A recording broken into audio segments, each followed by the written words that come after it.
नमस्कार दोस्तों, स्वागत है आपका मेरे YouTube चैनल अंग्रेजी अड्डा में। और आज की इस वीडियो में हम इंग्लिश ग्रामर का एक बड़ा ही इंपॉर्टेंट टॉपिक जो है वो कवर करने वाले हैं। हम पढ़ेंगे आज की इस वीडियो में टेंस।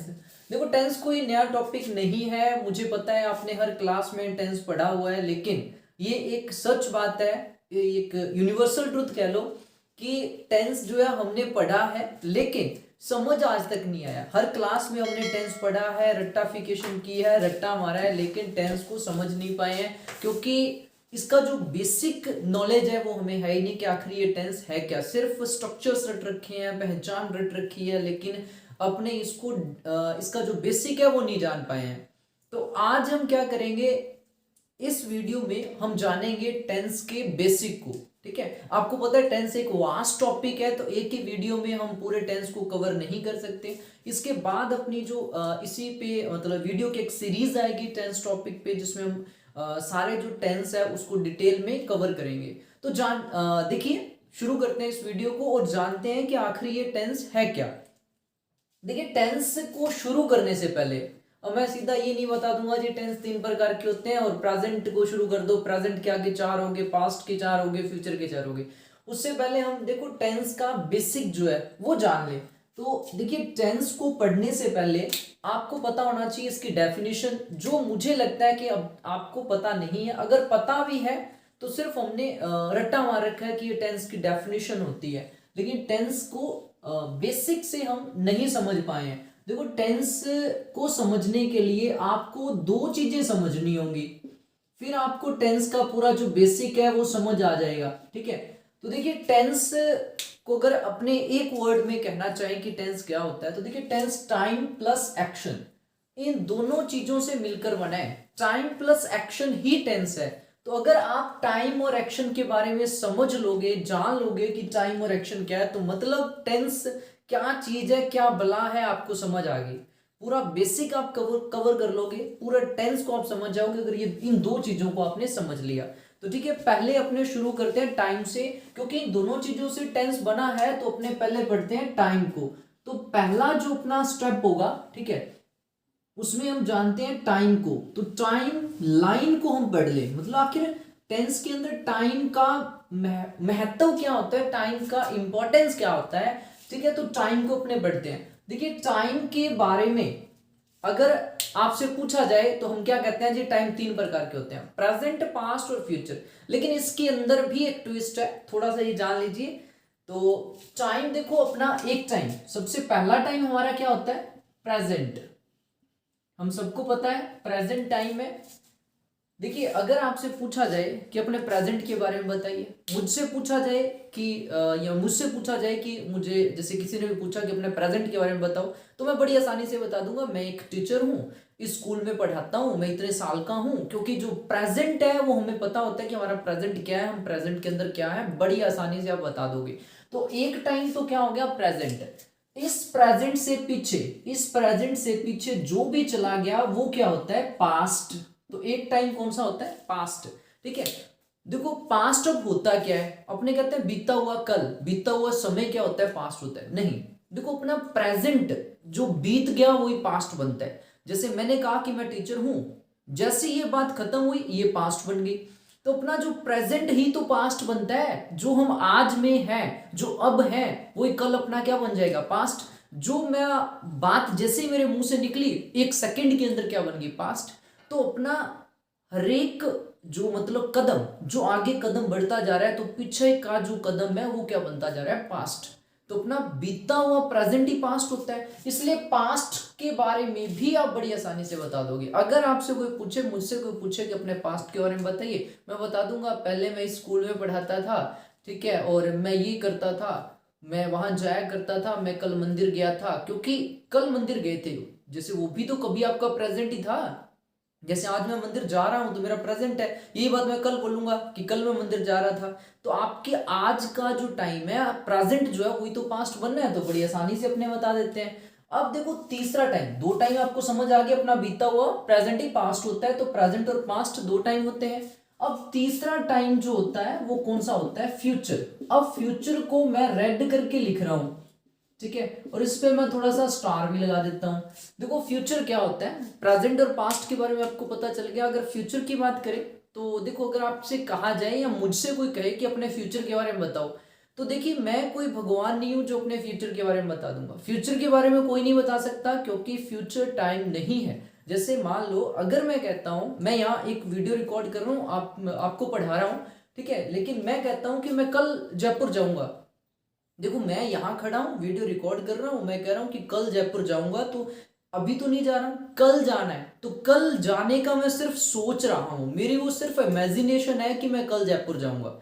ठीक है, तो फ्यूचर टाइम जो होता है वो सिर्फ अपनी इमेजिनेशन होती है, तो इसलिए जो फ्यूचर है वो रियल टाइम नहीं होता है। ठीक है, फ्यूचर रियल टाइम नहीं होता है, इसलिए मैंने इसको स्टार करके लिखा है। फ्यूचर रियल टाइम नहीं होता है, फ्यूचर सिर्फ अपनी इमेजिनेशन होती है। कुछ भी आप बोल के देख लो, वो सिर्फ आपकी इमेजिनेशन है, वो सिर्फ आपकी कल्पना है। तो देखो दो चीजें जो हमें अब याद रखनी है कि टाइम अगर रियल टाइम है, टाइम सिर्फ दो प्रकार का, या रियल टाइम जो है वो सिर्फ दो ही है। कौन कौन सा, प्रेजेंट और पास्ट ही। फ्यूचर सिर्फ अपनी इमेजिनेशन होती है। यहां से अब थोड़ा सा क्लियर हो जाएगा आपको कि टेंस जो है वो हम ये नहीं कह सकते कि टेंस तीन होते हैं, टेंस दो होते हैं, प्रेजेंट और पास्ट, क्योंकि फ्यूचर तो टाइम ही नहीं होता। बाकी धीरे धीरे ये सारी चीज क्लियर हो जाएगी, प्रूव्ड हो जाएगी कि फ्यूचर जो है वो टेंस नहीं है। ठीक है, और फिर हमें फ्यूचर को टेंस के जैसे पढ़ना क्यों पड़ता है ये भी अपने बताएंगे।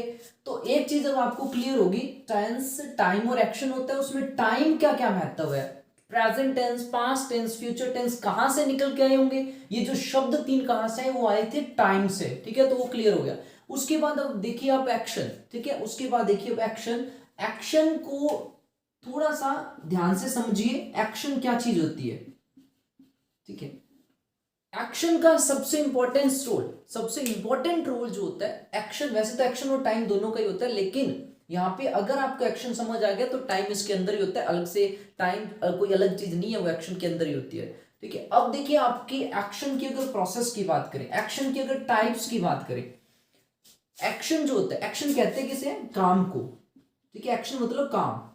अब जो काम होता है वो क्या होता है, उसकी भी कुछ प्रोसेस होती है, उसके भी कुछ प्रकार होते हैं। जैसे टाइम के प्रकार है, वैसे एक्शन के भी प्रकार होते हैं। अब कौन कौन से प्रकार होते हैं देखिए, मान लो अगर मेरे सामने कुछ खाना पड़ा है, ठीक है, मेरे सामने खाना पड़ा है प्लेट में, तो जब तक मैं उस खाने को खाना शुरू नहीं करता, क्या खाने का एक्शन हो रहा है, नहीं हो रहा ना। अगर मेरे सामने खाना प्लेट में पड़ा है, जब तक मैं खाने का एक्शन नहीं करूंगा, उसको खाना शुरू नहीं करूंगा, तब तक एक्शन थोड़ी होगा उसमें। तो जब मैं अब जो प्लेट में खाना पड़ा है उसको खाना शुरू कर दूंगा, तो फिर यहां से क्या हो गया, खाने का एक्शन शुरू हो गया। जैसे मान लो मैं ठीक है आपके सामने खड़ा हूं, पढ़ा नहीं रहा हूं, तो पढ़ाने का एक्शन हो रहा है नहीं, लेकिन जैसे ही मैंने ये मार्कर उठाया, आपको पढ़ाने लग गया, तो पढ़ाने का एक्शन क्या हो गया, शुरू हो गया। जैसे ही खाना मैंने शुरू किया, खाने का एक्शन क्या हो गया, शुरू हो गया। तो जब कोई एक्शन चल रहा होता है वो कौन सी प्रोसेस होती है, कंटिन्यूअस। जैसे ही मैंने खाना शुरू कर दिया तो एक्शन किस प्रोसेस में है, खाने का एक्शन किस प्रोसेस में, कंटिन्यूअस में। ठीक है, मैंने जैसे ही पढ़ाना शुरू कर दिया तो पढ़ाने का एक्शन किस प्रोसेस में, कंटिन्यूअस में। तो एक एक्शन का जो प्रकार कौन सा निकल के आया, कॉन्टिन्यूअस। ठीक है, एक एक्शन की प्रोसेस सामने कौन सी निकल के आई, कॉन्टिन्यूअस प्रोसेस आई। इसकी देखो प्रोसेस आपको समझनी है, तीन प्रकार की प्रोसेस होती है, फिर आपको वो सॉल्व थोड़ा सा क्लियर हो जाएगा कि ये present indefinite, present continuous, present perfect continuous कहां से आए थे। ठीक है, एक प्रोसेस कौन सी होगी, कंटिन्यूअस, मतलब जब कोई काम चल रहा होता है, जैसे मैं खाना खा रहा हूं, तो ये एक्शन खाना जो है उसकी प्रोसेस कौन सी होगी, कंटिन्यूअस। मैं पढ़ा रहा हूं तो प्रोसेस कौन सी होगी, कंटिन्यूअस। उसके बाद देखो, अब मैं खाना खा रहा हूं तो क्या हमेशा खाता रहूंगा, कोई भी ऐसा एक्शन नहीं है जो हमेशा चलता रहे, कहीं ना कहीं जाके उसने कंप्लीट होना है। अब जब मैं खाना खा लूंगा तो खाने का एक्शन कंप्लीट हो गया। ठीक है, और कंप्लीट को ही इंग्लिश में क्या बोलते हैं, परफेक्ट। ठीक है, तो दूसरी प्रोसेस क्या निकल के आई, परफेक्ट।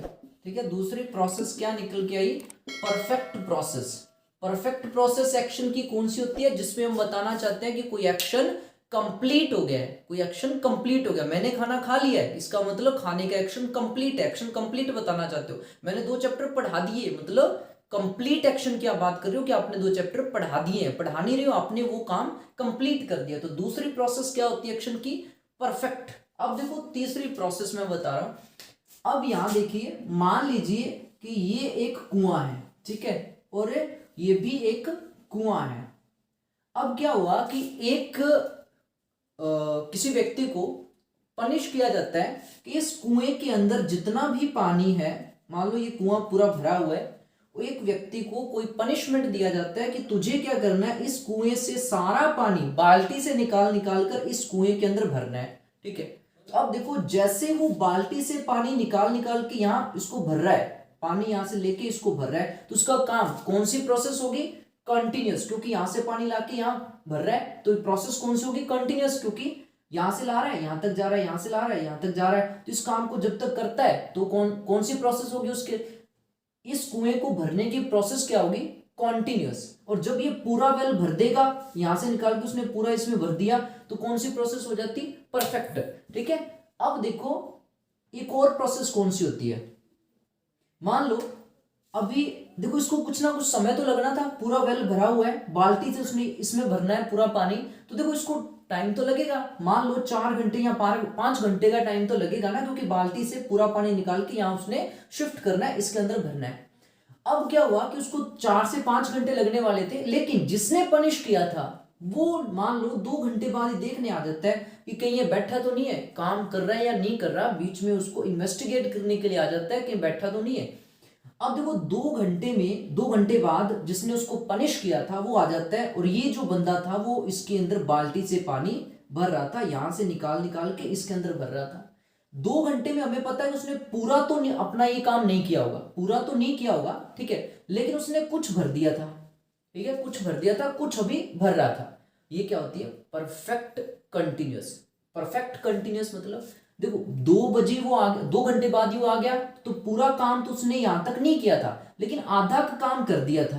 अब आधा काम कर दिया था, आधा वो कर रहा था, आधा काम कर दिया था, आधा कर रहा था, ये क्या हो जाती है, परफेक्ट कंटिन्यूअस। मतलब जो यहां से खाली करके यहां तक काम कर दिया वो तो हो गया परफेक्ट, जो अभी कर रहा है वो क्या हो गया, परफेक्ट, वो क्या हो गया, कंटिन्यूअस, वो हो गया कंटिन्यूअस। ठीक है, कुछ कर दिया, कुछ अभी कर रहा है, तो जो कर दिया वो परफेक्ट, जो कर रहा है वो हो गया कंटिन्यूअस। तो यहां से कौन सी एक एक्शन की प्रोसेस निकल के आई, परफेक्ट कॉन्टिन्यूअस, परफेक्ट कॉन्टिन्यूअस। ठीक है, जैसे मान लो अगर मैंने किसी भी, आप किसी क्लास में बैठे हो, टीचर ने कहा कि आपको ये चैप्टर लर्न करना है, ये क्वेश्चन लर्न करना है, आप लर्न करो, आपको लर्न नहीं था, उसने कहा अभी लर्न करो। ठीक है, आप लर्न कर रहे हो, टीचर ने 5 मिनट बाद पूछा आपने लर्न कर लिया, तो आप कहोगे नहीं जी मैं कर रहा हूं, तो वो मारेगा आपके थप्पड़, क्योंकि आपने अभी तक लर्न किया ही नहीं है। वो अब देखो 5 मिनट से आप लर्न कर रहे हो, तो क्या कुछ भी लर्न नहीं किया होगा, मतलब कुछ एक तो लर्न किया होगा, कुछ अभी आप कर रहे हो, तो मतलब आप उसको परफेक्ट कॉन्टिन्यूअस टेंस में बताओ कि सर कुछ कर लिया, कुछ अभी कर रहा हूं। अपने क्या बता रहे हैं कि सर कर रहा हूं, कर रहा हूं, इसका मतलब कुछ आपने अभी तक कुछ भी किया नहीं है। जैसे ही कह देता कि ठीक है जी कर रहा हूं, यहां तक कुछ किया ही नहीं, अब इसने कर रहा था तो ये कुछ कर भी तो रखा था ना, ठीक है, कुछ कर रखा था, कुछ कर रहा था। तो वैसे ही अगर उसको परफेक्ट कॉन्टिन्यूअस, वो होता है परफेक्ट कॉन्टिन्यूअस कि सर कुछ कर दिया है, कुछ अभी कर रहा हूं, तो उसको आपने परफेक्ट कॉन्टिन्यूअस टेंस में बोलना है। समझ आ गया होगा कि ये जो 3 प्रोसेस कहां से निकल के, अब अपने थोड़ा थोड़ा ये आपको क्लियर हो रहा होगा कि present continuous, present perfect continuous कहां से आए थे। अब एक शब्द और आता है, क्योंकि ये टेंस के आगे 4 प्रकार होते हैं, तो एक प्रकार और आता है जो आपको पता होगा, इंडेफिनिट। तो इंडेफिनिट कहां से आया था, देखो अगर मैं आपको कहूं कि मैं आपको पढ़ाता हूं, ठीक है, मैं कहूं कि मैं पढ़ाता हूं, अब यहां इसके अंदर एक्शन कौन सा हो गया, पढ़ाना। ठीक है, इसके अंदर एक्शन कौन सा हो गया, पढ़ाना, मतलब टीच। अब यहां देखिए पढ़ाना काम, मैं आपको पढ़ाता हूं, तो इसके अंदर जो पढ़ाने का काम है, इनके अंदर उस पढ़ाने के काम की इनमें से कोई प्रोसेस है क्या। जैसे मैं आपको पढ़ाता हूं, तो पढ़ाता हूं इसका मतलब ना तो मैं ये कह रहा हूं कि मैं पढ़ा रहा हूं, तो पढ़ाता हूं, पढ़ाने की ना तो कॉन्टिन्यूअस प्रोसेस है, ना परफेक्ट प्रोसेस है, ना ही परफेक्ट कॉन्टिन्यूअस प्रोसेस है, मतलब पार्टिशियली कंप्लीट है, पार्शियली कंप्लीट है। ऐसा भी नहीं है कि थोड़ा सा कंप्लीट हो गया, थोड़ा अभी कर रहा हूं, तो ये भी नहीं हो रहा, क्योंकि मैंने कहा कि मैं आपको पढ़ाता हूं, तो पढ़ाना एक्शन ना तो ये चल रहा है, ना कंप्लीट हुआ है, ना आधा कंप्लीट और आधा चल रहा है, तो मतलब इन प्रोसेस में से कोई भी इस काम की प्रोसेस नहीं है। तो जब तीनों, क्योंकि एक्शन की प्रोसेस तीन ही होती है, अगर किसी एक्शन की प्रोसेस इन तीनों में से नहीं है, हम इन तीनों में से उसकी प्रोसेस डेफिनेट नहीं कर पा रहे हैं, इसका मतलब वो प्रोसेस कौन सी होती है, इनडेफिनेट। ठीक है, वो प्रोसेस कौन सी होती है, इनडेफिनेट, वो होती है इनडेफिनेट, क्योंकि हम इसकी प्रोसेस को डेफिनेट कर ही नहीं पा रहे हैं। ठीक है, जैसे मैंने कहा कि मैं हॉकी खेलता हूं, मैं हॉकी खेलता हूं, या मैं हॉकी खेल रहा हूं। देखो, मैं हॉकी खेल रहा हूं तो काम कौन सा हो गया, कॉन्टिन्यूअस प्रोसेस में। मैं हॉकी खेल चुका हूं तो कौन सा हो गया, परफेक्ट प्रोसेस में। ठीक है, और अगर मैं 2 घंटे से हॉकी खेल रहा हूं, मैं 2 घंटे से हॉकी खेल रहा हूं, इसका मतलब 2 घंटे में भी मैंने कुछ खेली है, कुछ अभी खेल रहा हूं, कुछ 2 घंटे में खेली, कुछ अभी खेल रहा हूं। तो क्या होगा, जो 2 घंटे में खेल ली वो परफेक्ट, जो भी खेल रहा हूं वो कॉन्टिन्यूअस। लेकिन अब मैंने बोला कि मैं हॉकी खेलता हूं, तो यहाँ पे हो गया खेलना, खेलना ना तो कॉन्टिन्यूअस में है, ना परफेक्ट में है, ना परफेक्ट कॉन्टिन्यूअस में है। इसका मतलब इस सेंटेंस के अंदर एक्शन की जो प्रोसेस है उसको हम डेफिनेट नहीं कर पा रहे हैं, डेफिनेट नहीं कर पा रहे हैं, तो इसका मतलब हो जाएगी इनडेफिनेट प्रोसेस। तो अब आपको ये समझ आ गया होगा, थोड़ा थोड़ा देखो समझ आ गया होगा कि present indefinite, present continuous, present perfect, present perfect continuous, past indefinite, past continuous, past perfect continuous, और यही हो जाएंगे फ्यूचर के।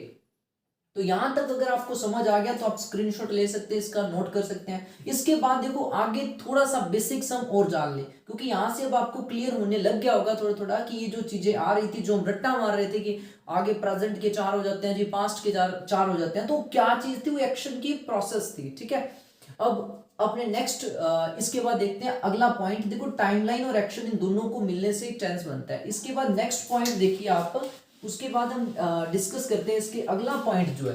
तो अगला पॉइंट इसका वर्ब कंपाउंड। अगर आपने ये समझ लिया कि वर्ब कंपाउंड क्या होता है, इसका टेंस में इंपॉर्टेंस क्या है, तो फिर आगे आपको सेंटेंस देखते आप बता दोगे कि ये जो सेंटेंस है किस टेंस का, टेंस आइडेंटिफिकेशन आपको आ जाएगी। तो सबसे पहले सॉरी, ये वर्ब कंपाउंड जो है वो आप जान लो, लास्ट इसका बेसिक जो है वर्ब कंपाउंड, लेकिन सबसे ज्यादा इंपॉर्टेंट है। ठीक है, अब ये वर्ब कंपाउंड होता है क्या, देखो जब अपने टेंस करेंगे तो आपको पता है उसमें बहुत सारी हेल्पिंग वर्ब्स का भी यूज होता है, और मेन वर्ब तो आती है। ठीक है, क्योंकि एक्शन को डिनोट कौन करती है, वर्ब ही तो करती है। ठीक है, तो एक्शन वर्ब तो आनी है इसके अंदर।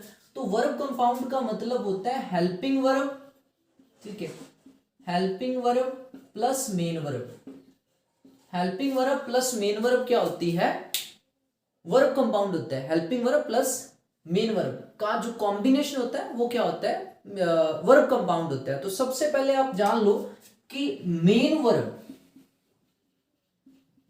वर्ब जो है वो क्या होती है। देखो, टेंस को रिप्रेजेंट जो करेगी, मतलब एक सेंटेंस के अंदर वर्ब ही करती है। तो वर्ब के बारे में जान लीजिए, मेन वर्ब। देखो, मेन वर्ब की जो फॉर्म्स की बात करें तो 3 होती है, first form of verb, second form of verb और थर्ड फॉर्म ऑफ वर्ब। ठीक है, वर्ब की 3 फॉर्म्स होती हैं। फर्स्ट फॉर्म जो होती है वो हमेशा प्रेजेंट को शो करती है। हमेशा ध्यान रखना, वर्ब की फर्स्ट फॉर्म कहीं पर भी देख लो वो प्रेजेंट है, सेकंड फॉर्म कहीं पर भी देख लो वो पास्ट है, और थर्ड फॉर्म कहीं पर भी देख लो वो आपकी परफेक्ट है। ठीक है, वो परफेक्ट है। अब जो वर्ब की फर्स्ट फॉर्म होती है, इसके 2 रूप्स होते हैं, इसके 2 रूप होते हैं, 2 फॉर्म्स होती हैं। फर्स्ट फॉर्म की 2 फॉर्म्स होती है, कौन कौन सी, एक तो होती है इसकी प्लूरल फॉर्म और एक इसकी होती है सिंगुलर फॉर्म। एक प्लूरल फॉर्म और एक होती है सिंगुलर फॉर्म। ठीक है, और विथर्ड, और इसके बाद एक वर्ब की और फॉर्म होती है continuous form. Continuous form, continuous form ये वर्ब की होती है। तो वर्ब की 3 फॉर्म्स होती है।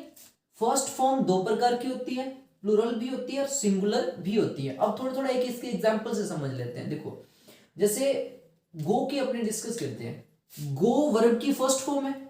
ठीक है, इसके 2 रूप्स होंगे, इसके 2 फॉर्म्स होंगी, सिंगुलर और प्लूरल। गो वर्ब की फर्स्ट फॉर्म है लेकिन प्लूरल फॉर्म है। ठीक है, सिंगुलर फॉर्म इसकी कौन सी होती है, एस या ईएस वाली, गोज। मतलब जब भी अपने वर्ब की फर्स्ट फॉर्म के साथ एस या ईएस जोड़ देते हैं, वो कुछ नई फॉर्म नहीं होती, वर्ब की फर्स्ट फॉर्म ही होती है, लेकिन बस वो सिंगुलर फॉर्म होती है। क्योंकि सब्जेक्ट का, इंग्लिश के अंदर एक रूल है कि सब्जेक्ट सिंगुलर सब्जेक्ट है तो सिंगुलर वर्ब आनी है, प्लूरल सब्जेक्ट है तो प्लूरल वर्ब आनी है। तो इसलिए वर्ब की फर्स्ट फॉर्म के दो फॉर्म्स बनाएंगे, सिंगुलर फॉर्म और प्लूरल फॉर्म। एस या ईएस लगने से वर्ब सिंगुलर बनती है, तो ये कुछ अलग, जैसे डू, डज, प्ले और प्लेज, तो ये कोई अलग चीज नहीं है। प्लेज मतलब फर्स्ट फॉर्म ही है लेकिन सिंगुलर फॉर्म है, और ये प्ले जो होगी वो प्लूरल फॉर्म होगी। उसी प्रकार से गो और गोज में कोई फर्क नहीं है, दोनों वर्ब की फर्स्ट फॉर्म्स हैं। एक ये प्लूरल फॉर्म है वर्ब की फर्स्ट फॉर्म, और ये वर्ब की सिंगुलर फॉर्म है। उसके बाद अगर V2 की बात करें तो गो की जैसे V2 की बात करें तो वेंट होती है, वेंट कहीं पर भी दिखे तो पास्ट शो करेगी। गोन, गोन कहीं पर भी होगी, थर्ड फॉर्म कहीं पर भी होगी, परफेक्ट शो करेगी। अब कंटिन्यूअस फॉर्म क्या होती है? कंटिन्यूअस फॉर्म क्या होती है? जब अपने वर्ब की फर्स्ट फॉर्म के साथ आईएनजी जोड़ देते हैं तो वो क्या हो जाती है? कंटिन्यूअस फॉर्म हो जाती है, जब अपने वर्ब की फर्स्ट फॉर्म के साथ आईएनजी जोड़ देते हैं। तो यहां पे देखना, जैसे गो प्लस आईएनजी तो क्या बन जाएगा? ये गोइंग। तो गोइंग क्या है? कॉन्टिन्यूस फॉर्म होती है। जैसे अब एक और वर्ब ले लेते हैं, जैसे हमने लिखा प्ले, ठीक है, तो प्ले की ये भी फर्स्ट फॉर्म है और प्लेज ये भी फर्स्ट फॉर्म है, दोनों फर्स्ट फॉर्म है, और ये प्रेजेंट को शो करेंगी। बस ये फर्स्ट फॉर्म प्लूरल है, ये फर्स्ट फॉर्म सिंगुलर है। सेकंड फॉर्म इसकी क्या हो जाएगी? प्लेड, ठीक है। थर्ड फॉर्म इसकी क्या हो जाएगी? प्लेड। लेकिन सेकंड फॉर्म हमेशा पास्ट शो करेगी, थर्ड फॉर्म परफेक्ट शो करेगी। कॉन्टिन्यूस फॉर्म, प्ले की अगर कॉन्टिन्यूस फॉर्म की बात करेंगे तो कौन सा हो जाएगा? कौन सी हो जाएगी? प्लेइंग, ठीक है। कॉन्टिन्यूस फॉर्म इसकी कौन सी हो जाएगी? प्लेइंग। तो यहां तक आपको जो मेन वर्ब्स है वो समझ आ गया होगा। देखो इसमें कहीं पर भी फ्यूचर की वर्ब नहीं दिख रही है आपको। Present first form second past को शो करेगी, ये परफेक्ट को शो करेगी, ये कंटिन्यूअस को शो करेगी, लेकिन फ्यूचर का नाम कहीं पर भी नहीं आपको दिख रहा होगा, क्योंकि जो फ्यूचर है वो टेंस होता ही नहीं है। तो ये आप जल्दी से इसका स्क्रीनशॉट ले लें। अगर आपको समझ आ गया ये, तो उसके बाद अपने आगे हेल्पिंग वर्ब पढ़ लें, और फिर अपने टेंस आइडेंटिफिकेशन की बात करेंगे। आपने आइडेंटिफाई कैसे करना है, बस ये थोड़ा सा अगर आपको समझ आ गया। वर्ब्स का सबसे ज्यादा इंपॉर्टेंस है टेंस के अंदर, तो ये थोड़े से इसकी जो फॉर्म्स है ढंग से ये आपको समझनी होगी, ठीक है। तो इसके बाद हम हेल्पिंग वर्ब देखते हैं। हेल्पिंग वर्ब क्या चीज होती है? तो देखिए, जो हेल्पिंग वर्ब है, हेल्पिंग वर्ब का एक और नाम है एक्सिलरी वर्ब। एक्सिलरी वर्ब भी इसी को कहते हैं, हेल्पिंग वर्ब को ही। तो अब अपने मेन वर्ब पढ़ लिया, मेन वर्ब के बाद हम पढ़ते हैं हेल्पिंग वर्ब। तो हेल्पिंग वर्ब या फिर इसको कह देते हैं एक्सिलरी वर्ब, ठीक है। हेल्पिंग वर्ब, हेल्पिंग वर्ब देखो दो प्रकार की होती है। कौन कौन सी दो प्रकार है इसके? देखो, एक तो होती है प्राइमरी, प्राइमरी हेल्पिंग वर्ब या प्राइमरी एक्सिलरी वर्ब, और एक होती है मॉडल। देखो मॉडल तो हम पढ़ेंगे, मॉडल का टॉपिक जब अपने करेंगे उसमें पढ़ेंगे।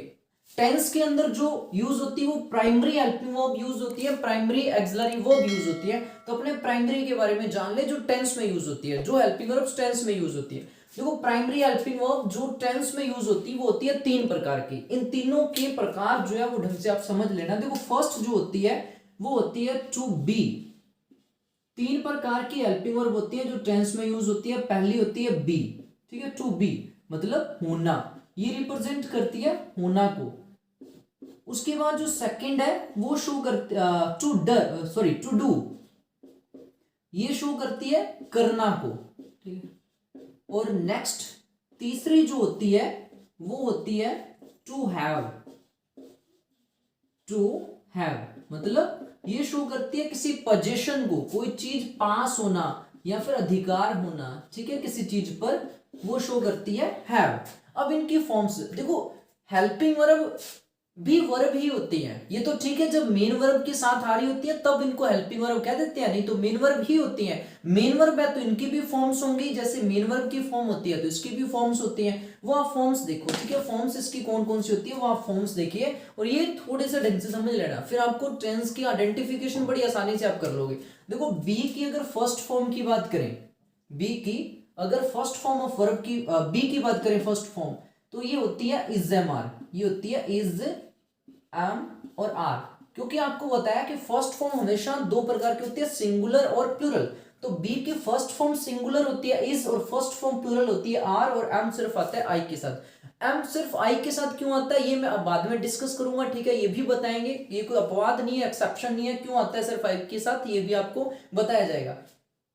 उसके बाद अगर इसकी सेकंड फॉर्म की बात करें बी की, तो वो होती है वॉज या वर, ठीक है, वॉज या वर।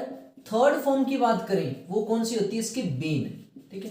तीन प्रकार की वर्ब्स ही होती है। चौथी एक इसकी कंटिन्यूअस फॉर्म होती है वर्ब की, वो बी की क्या होती है, बीइंग, क्योंकि वो आईएनजी लगाने से बनती है। तो कॉन्टिन्यूअस फॉर्म जो इसकी है, कॉन्टिन्यूअस फॉर्म, तो वो कौन सी होती है, बी प्लस आईएनजी मतलब बीइंग, ठीक है। उसके बाद डू की देखिए, डू की फर्स्ट फॉर्म भी कौन सी होती है, डू और डज। दो क्यों होती है, क्योंकि first form do plural, first form does, does भी फर्स्ट फॉर्म है लेकिन सिंगुलर है। सेकंड फॉर्म इसकी कौन सी होती है, डिड। थर्ड फॉर्म इसकी कौन सी होती है, डन। और कंटिन्यूअस फॉर्म इसकी कौन सी हो जाएगी, डूइंग। वैसे अगर अपने हैव की बात करें तो हैव की फर्स्ट फॉर्म होती है हैज और हैव। हैज होगी फर्स्ट फॉर्म सिंगुलर और हैव होगी फर्स्ट फॉर्म प्लूरल, क्योंकि फर्स्ट फॉर्म दो प्रकार की होती है, आपको बार बार बता रहे हैं। सेकंड फॉर्म हैव की क्या होती है, हैड, ठीक है। थर्ड फॉर्म भी हैव की क्या होती है, हैड। चौथी फॉर्म क्या होती है, मतलब सॉरी फोर्थ फॉर्म नहीं, कॉन्टिन्यूअस फॉर्म कौन सी होती है, फर्स्ट फॉर्म के साथ आईएनजी लगने से बनती है, तो मतलब हैविंग। तो इस प्रकार से ये आपको हेल्पिंग वर्ब्स भी मैंने आपको बता दिए। अब देखिए कुछ मैं आपके सामने स्ट्रक्चर लिखता हूँ, सॉरी कुछ मैं आपके सामने सेंटेंसेस लिखता हूँ, आप बड़ी आसानी से आइडेंटिफाई कर लोगे कि ये कौन सा टेंस है। तो यहाँ पे मैं कुछ सेंटेंस लिख रहा हूँ, हेल्पिंग वर्ब्स आपके सामने है। मेन वर्ब मैंने इरेज कर दिया, लेकिन आपको पता है मेन वर्ब्स के बारे में मैंने जो बताया था कि फर्स्ट फॉर्म क्या रिप्रेजेंट करती है, हमेशा प्रेजेंट को। ये मैंने अब यहाँ पर भी लिख देता हूँ, वैसे मैंने आपको बताया था फर्स्ट फॉर्म हमेशा प्रेजेंट को, सेकेंड फॉर्म हमेशा पास्ट को, थर्ड फॉर्म हमेशा किसको शो करती है, परफेक्ट को, ठीक है, परफेक्ट को। और वो कंटिन्यूअस तो कंटिन्यूअस को शो करेगी, ठीक है। अब हमने यहाँ पे लिखा जैसे ही इज स्पीकिंग इंग्लिश, ठीक है। अब इस सेंटेंस को आपने पता करना है कि ये सेंटेंस किस टेंस का है। तो देखिए वर्ब कंपाउंड को अंडरलाइन कर लीजिए, इसको समझ लो आप। Helping verb plus main verb भी वर्ब कंपाउंड होता है, इसके अंदर ही अब इस टेंस का नेम छुपा हुआ है कि कौन सा टेंस है। इज को देख लो आप, हेल्पिंग वर्ब को पहले, इज बी की कौन सी फॉर्म है, फर्स्ट। फर्स्ट हमेशा किसको शो करेगी, प्रेजेंट को। फर्स्ट हमेशा किसको शो करेगी, प्रेजेंट को। अब यहाँ पे speak plus ING, speak plus ING verb की कौन, स्पीक की कौन सी फॉर्म है, स्पीक प्लस आईएनजी स्पीक की कौन सी फॉर्म है, कंटिन्यूअस है ना, स्पीक की कंटिन्यूअस है, तो यहाँ पे ये क्या शो करेगी, कंटिन्यूअस। तो टेंस कौन सा हो गया, प्रेजेंट कंटिन्यूअस, प्रेजेंट कंटिन्यूअस। एक और सेंटेंस लिखते हैं, बड़ा आसान है इसको आइडेंटिफाई करना। एक और लिखिए जैसे I have been teaching for 2 hours, ठीक। अब इसके अंदर देखिए वर्ब कंपाउंड को अपने अंडरलाइन कर लेते हैं, हैव बीन टीचिंग को।